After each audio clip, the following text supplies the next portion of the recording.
Avez-vous déjà remarqué que certaines personnes ne reviennent jamais vraiment d'une relation avec un narcissique? Elles en sortent, mais ce ne sont plus les mêmes. Et pourtant, ce ne sont pas les plus fortes, pas celles qui hurlent ou posent des limites claires. Souvent, ce sont celles qui ont été invisibles toute leur vie, celles qui ont appris à donner, à s'adapter, à survivre. Carl Jung disait « Ce qui ne remonte pas à la conscience revient sous forme de destin ». Et c'est exactement pour cela que seul un type de personne survit à un narcissique, celle qui cesse enfin de chercher à être aimée et commence à se voir elle-même. Dans cette vidéo, nous allons déconstruire les idées faciles. Ce n'est pas une question de force ni d'estime de soi. C'est une question de mémoire du corps, de blessures anciennes, de système nerveux habitué au chaos. Le narcissique ne choisit pas par hasard. Il reconnaît inconsciemment une chose précise chez vous, votre capacité à endurer. Et c'est justement cela qui, un jour, vous permettra de partir. Ce n'est pas la colère qui vous libère, c'est l'épuisement sacré, celui qui vous fait dire « je ne me trahirai plus ». Préparez-vous à voir clair, peut-être pour la première fois. On croit souvent que ceux qui survivent à une relation avec un narcissique sont les plus forts, les plus sûrs d'eux, ceux qui savent poser des limites fermes. C'est faux. Ceux qui survivent vraiment, pas juste ceux qui s'échappent, mais ceux qui se libèrent, ne sont pas forcément les plus solides. Ce sont les plus fatigués de répéter un cycle invisible. Voilà le paradoxe. Ce n'est pas la force qui vous sauve, ni même la conscience, c'est l'usure. Le moment où votre âme dit en silence « assez ». Le narcissique ne se connecte pas à votre masque. Il se connecte à votre inconscient, à ce que vous avez appris tout petit. Si je fais tout bien, peut-être qu'on finira par m'aimer. Et cette croyance vous a rendu capable d'endurer des choses que d'autres n'auraient jamais acceptées. Vous avez été entraîné à tolérer l'instabilité émotionnelle, le manque d'attention, la culpabilité comme forme de lien. C'est ce que Jung appelait un accord inconscient. Deux inconscients se retrouvent et rejouent une blessure complémentaire. L'un veut se faire voir, l'autre veut qu'on l'admire. L'un donne, l'autre prend. Mais voici ce que personne ne dit. Celui qui sait endurer est aussi celui qui peut partir sans bruit. Et c'est là que commence la vraie rupture. Non pas quand vous vous défendez, mais quand vous cessez de vous expliquer. Ce n'est pas l'amour qui vous a préparé à rester avec un narcissique, c'est l'enfance. Pas dans ce qu'elle avait de beau, mais dans ce qu'elle vous a forcé à supporter sans le dire. Vous n'avez pas appris à poser des limites. Vous avez appris à lire les émotions des autres pour survivre. Peut-être aviez-vous un parent instable, froid, imprévisible, ou alors trop présent, trop intrusif, incapable de vous voir comme une personne distincte.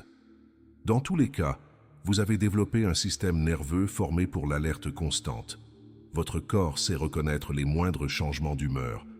Votre cœur s'adapte sans même que vous vous en rendiez compte. Et votre esprit a appris une chose. Si je suis utile, on me garde. C'est ce que nous appelons la logique de l'utilité émotionnelle. Vous n'avez pas cherché l'amour pour être vu, mais pour être utile. Et c'est exactement ce que cherche un narcissique. Contrairement à ce que l'on pense, le narcissique ne choisit pas la personne la plus belle, ni la plus douce, ni la plus brillante. Il choisit celle qui supporte, celle qui ne quitte pas au premier manque de respect, celle qui justifie, qui comprend, qui croit qu'avec un peu plus d'amour, les choses vont s'arranger. Mais pourquoi vous? Parce que vous avez été formé à croire que l'amour doit être gagné. Votre générosité, votre patience, votre capacité à pardonner, tout cela dans un contexte sain est admirable. Mais face à un narcissique, c'est une invitation silencieuse à dépasser vos propres limites. Ce n'est pas de votre faute, mais c'est à vous de voir clair. Maintenant, il ne s'agit pas de blâmer vos parents, mais de reconnaître que ce que vous appeliez normal était en fait un terrain d'entraînement à l'effacement de soi. Et c'est précisément cette normalité douloureuse qui a rendu le lien avec un narcissique si familier. Il ne vous a pas choisi parce que vous l'aimiez mieux. Il vous a choisi parce que, sans le savoir, vous saviez supporter. Mais vous n'êtes plus cet enfant. Et aujourd'hui, ce que vous avez appris à faire pour survivre, vous pouvez choisir de le désapprendre pour vivre. Vous n'avez pas seulement appris à endurer. Vous avez appris à prendre soin des autres avant de prendre soin de vous. C'est ce qu'on appelle le traumatisme du soignant, une blessure ancienne qui transforme l'amour en devoir silencieux. Dans l'enfance, Cela commence souvent par un parent émotionnellement immature, un adulte blessé, instable ou distant qui exigeait de vous une maturité que vous n'aviez pas. Vous êtes devenu l'enfant qui console, qui anticipe, qui se tait pour ne pas déranger. Ce n'était pas un choix, c'était une réponse de survie. Dans le langage de la psychologie, cela s'appelle la réponse faune ou figée pour plaire. Contrairement à fuir ou combattre, vous avez appris à vous adapter, à apaiser, à devenir indispensable. Pour rester en sécurité, il fallait plaire, aider, sauver. Et le narcissique, lui, capte cela immédiatement. Sans même en avoir conscience, il lit cette disposition en vous. Votre tendance à excuser, à comprendre, à vous remettre en question même quand vous n'êtes pas responsable. Ce n'est pas votre empathie qui l'attire, c'est votre adaptabilité émotionnelle, votre capacité à absorber sa douleur, sa rage, son vide, comme si c'était le vôtre. Mais cette empathie extrême, sans limite, finit par devenir une prison. Vous êtes coincé dans un rôle, celui de l'infirmier de l'âme blessée.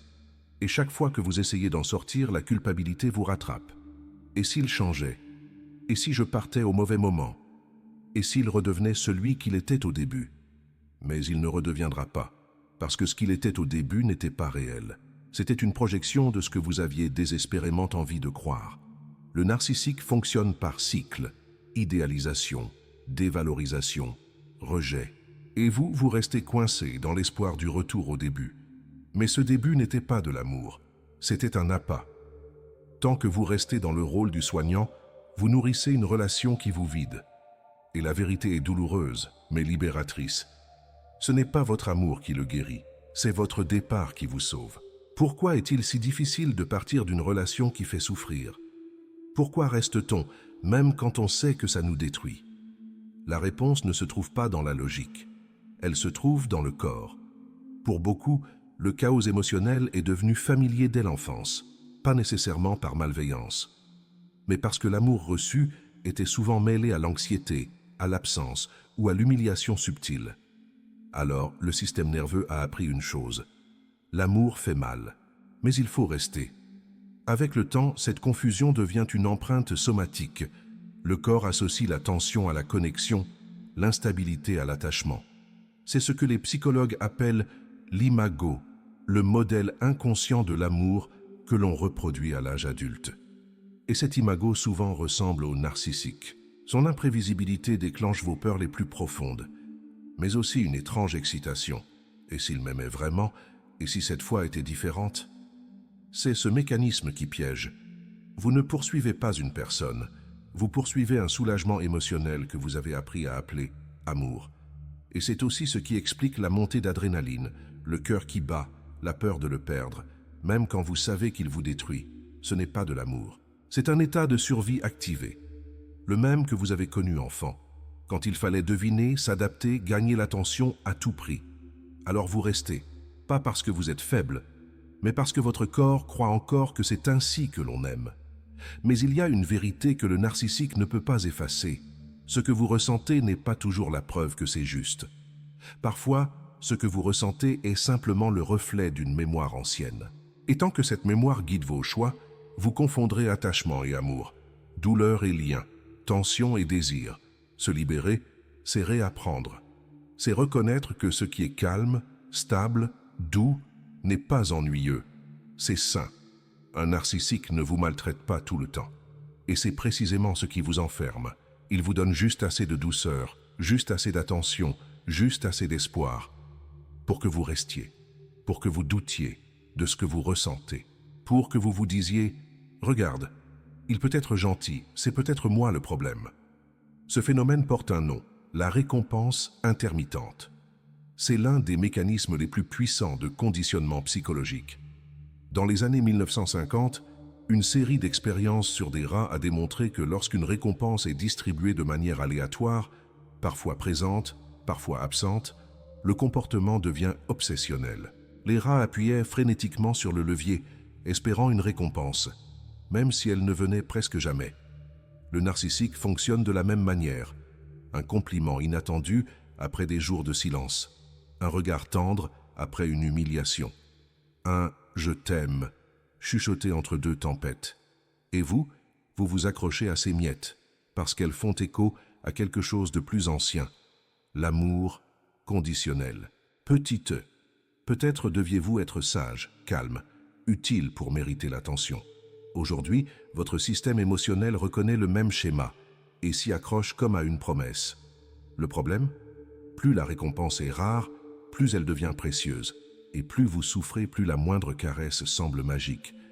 Mais ce n'est pas de l'amour, c'est une addiction au soulagement, au retour de celui qui vous a blessé. À cette illusion que, s'il revient, c'est que je vaux quelque chose. Briser ce cycle, c'est admettre une vérité douloureuse.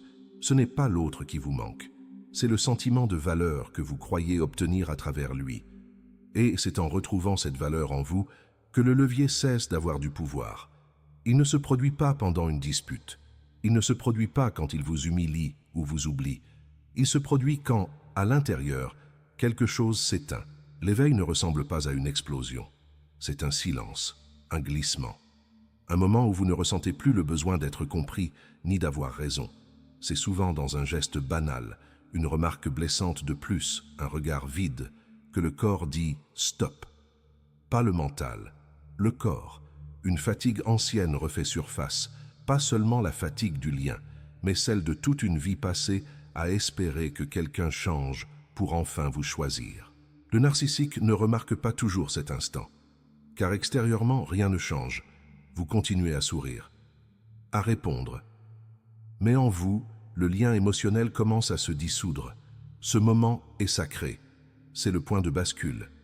Il ne vient pas d'une prise de conscience intellectuelle. Il vient de l'effondrement intérieur de l'illusion. Vous voyez soudain ce que vous refusiez d'accepter. Il ne vous aimera pas mieux. Et vous ne pouvez plus continuer à vous perdre.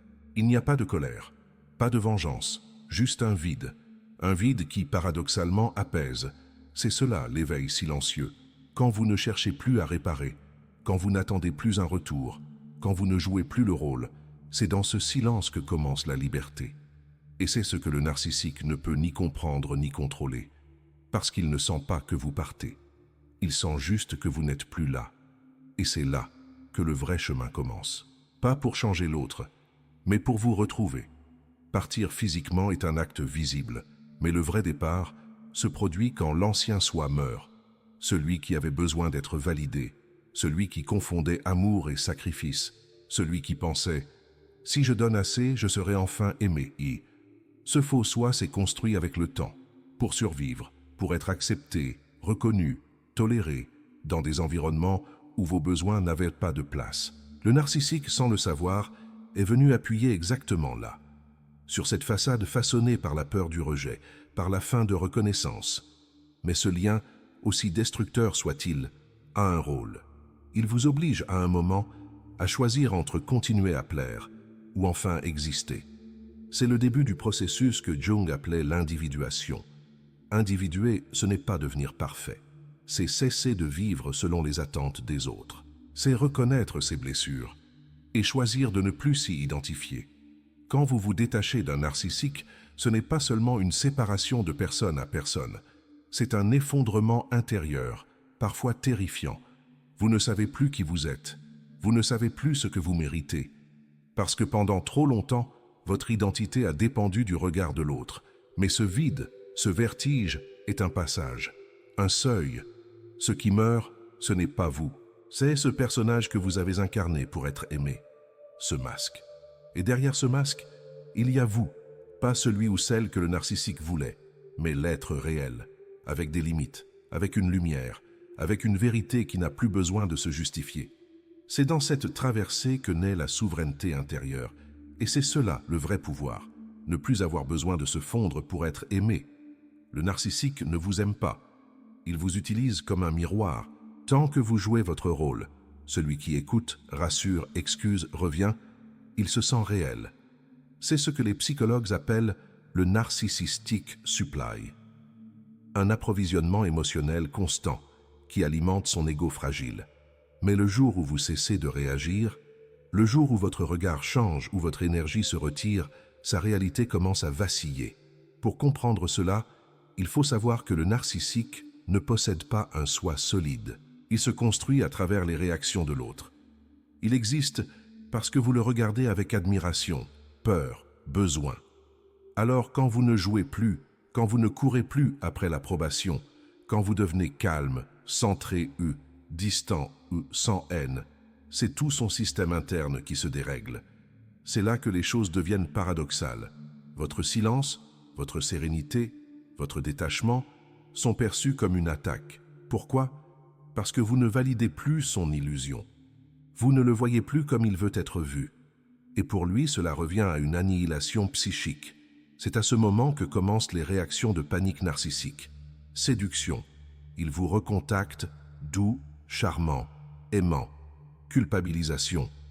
Tu es froid, tu es égoïste, tu as changé. Rage déguisée. Remarques passives, agressives, silence punitif, jeu psychologique, victimisation. Il raconte à d'autres à quel point vous l'avez blessé, tout pour vous faire douter de votre évolution, tout pour vous ramener dans le rôle. Mais cette fois, quelque chose en vous a changé, et il le sent. Ce n'est pas une posture, c'est une énergie. Vous n'êtes plus en train de réagir, vous êtes en train de vous détacher. Et ce détachement n'est pas brutal, il est radicalement neutre. C'est cela qui brise la réalité du narcissique, quand vous cessez de répondre, non pas par stratégie, mais parce que vous ne croyez plus à l'histoire.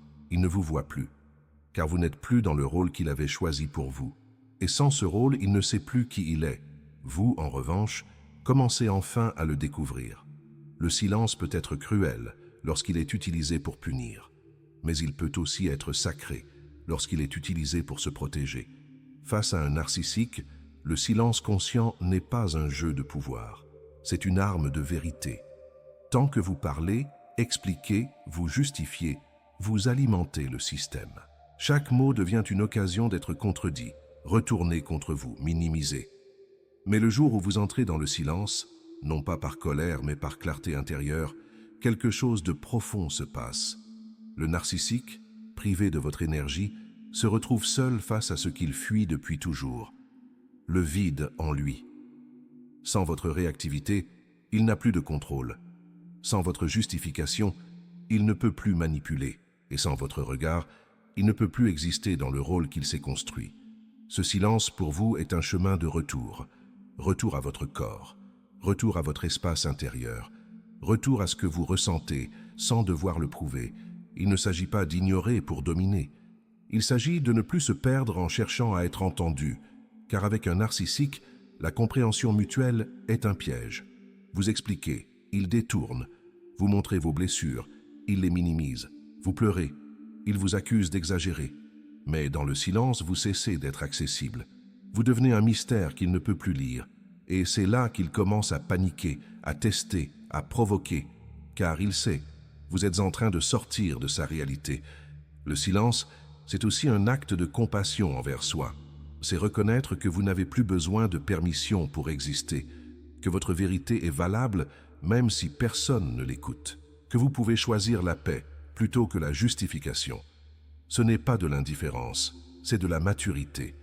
Et le narcissique ne peut pas y survivre émotionnellement, car il se nourrit du bruit que vous faisiez pour être aimé. Et maintenant, dans votre calme, il n'a plus d'accès. C'est là que la vraie séparation commence, dans ce silence devenu présence, dans cette absence devenue protection sacrée. Le narcissique pense toujours qu'il a le contrôle. Il croit que vous partez seulement quand il l'a décidé. Mais ce qu'il ne voit pas, c'est que vous étiez déjà parti, bien avant. La vraie rupture n'est pas visible. Elle ne se passe pas dans les cris, ni dans une valise qu'on claque. Elle commence dans le silence intérieur, dans ce moment où en vous le lien cesse d'exister. C'est une déconnexion invisible, progressive, souvent imperceptible, même pour vous. Au début, vous doutez encore. Puis un jour, ce doute devient de la fatigue.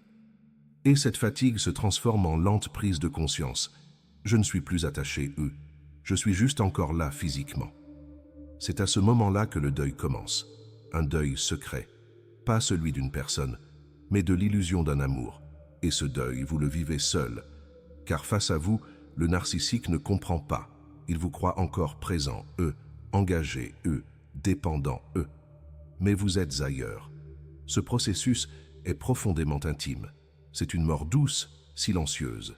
Une perte qui ne se pleure pas toujours avec des larmes, mais avec des silences qui s'allongent, des regards qui se vident et des gestes mécaniques. Vous continuez à faire ce qu'il faut, mais sans émotion, sans attente, sans vous. Et c'est cela que le narcissique ne comprend pas. Il sent que quelque chose s'éteint, mais il ne sait pas quoi. Il ne réalise pas que c'est lui qui disparaît de votre monde. Quand la déconnexion est complète, le départ physique n'est plus qu'une formalité, parce que vous êtes déjà ailleurs, dans un espace que personne ne contrôle, dans une vérité qui ne négocie plus. Le narcissique s'attend toujours à ce que vous reveniez. Il pense que vous partez pour créer du drame, que votre silence est une stratégie, que votre distance est temporaire. Ce qu'il ne prévoit jamais, c'est la sortie calme, définitive, sans avertissement, parce qu'il ne comprend pas que vous ne jouez plus. Il croit encore que vous êtes dans la partie. Mais vous êtes déjà sorti de la scène. Quand la rupture arrive, elle est souvent paisible. Aucune crise, aucun mot tranchant, juste une décision, froide, claire, irrémédiable. C'est cela qui choque le narcissique, non pas la perte de vous, mais la perte de son pouvoir sur vous. Car dans cette sortie, il n'y a plus de combat, plus d'émotions à manipuler, plus de failles où s'infiltrer. Vous ne cherchez plus à expliquer, vous ne cherchez plus à être compris. Vous partez en étant déjà complet. Et cela, pour le narcissique, est une blessure narcissique massive, car il n'a rien anticipé. Il pensait avoir du temps. Il croyait que vous ne partiriez jamais vraiment. Mais il ne savait pas que votre lien avec lui n'était plus nourri par l'amour, mais par l'habitude. Et qu'un jour, cette habitude s'est effondrée. Vous n'êtes pas parti pour le blesser. Vous êtes parti pour ne plus vous trahir. Et parce que vous ne lui donnez aucune scène, aucun drame, aucun cri, il n'a aucun récit à construire pour justifier votre départ. C'est cela qui brise son monde. Vous êtes devenu incontrôlable parce que vous êtes devenu entier. Cette sortie, il ne l'a pas prévue. Parce que pour la première fois, vous avez choisi de vous sauver vous-même. Partir, ce n'est pas la fin de l'histoire. C'est le début d'un sevrage invisible, pas d'une personne, mais de ce que cette personne représentait pour vous. Les jours qui suivent la sortie sont souvent plus durs qu'on ne l'imagine. Pas parce que vous doutez, mais parce que votre système nerveux réclame ce qui était devenu une drogue émotionnelle. Le calme paraît étrange, le silence menaçant. L'absence de tension crée du vide, et ce vide peut être terrifiant. C'est là que surgissent les pings, des messages sans raison, des likes sur vos réseaux sociaux, des souvenirs envoyés comme si de rien n'était, ou des mots apparemment bienveillants comme « tu me manques ». Mais rien de tout cela n'est innocent. Ces tentatives de contact sont des hameçons émotionnels, pas pour réparer, mais pour voir si vous êtes encore accessible. C'est ici que naît la vraie souveraineté, dans votre capacité à ne pas répondre. Pas par vengeance, mais par lucidité. Chaque fois que vous répondez, même brièvement, vous rouvrez une porte dans votre psyché. Et ce n'est pas lui que vous laissez entrer, c'est le doute. La fermeture réelle ne vient pas d'un au revoir. Elle vient du moment où vous cessez d'attendre quelque chose de l'autre, ni excuse, ni reconnaissance, ni réparation.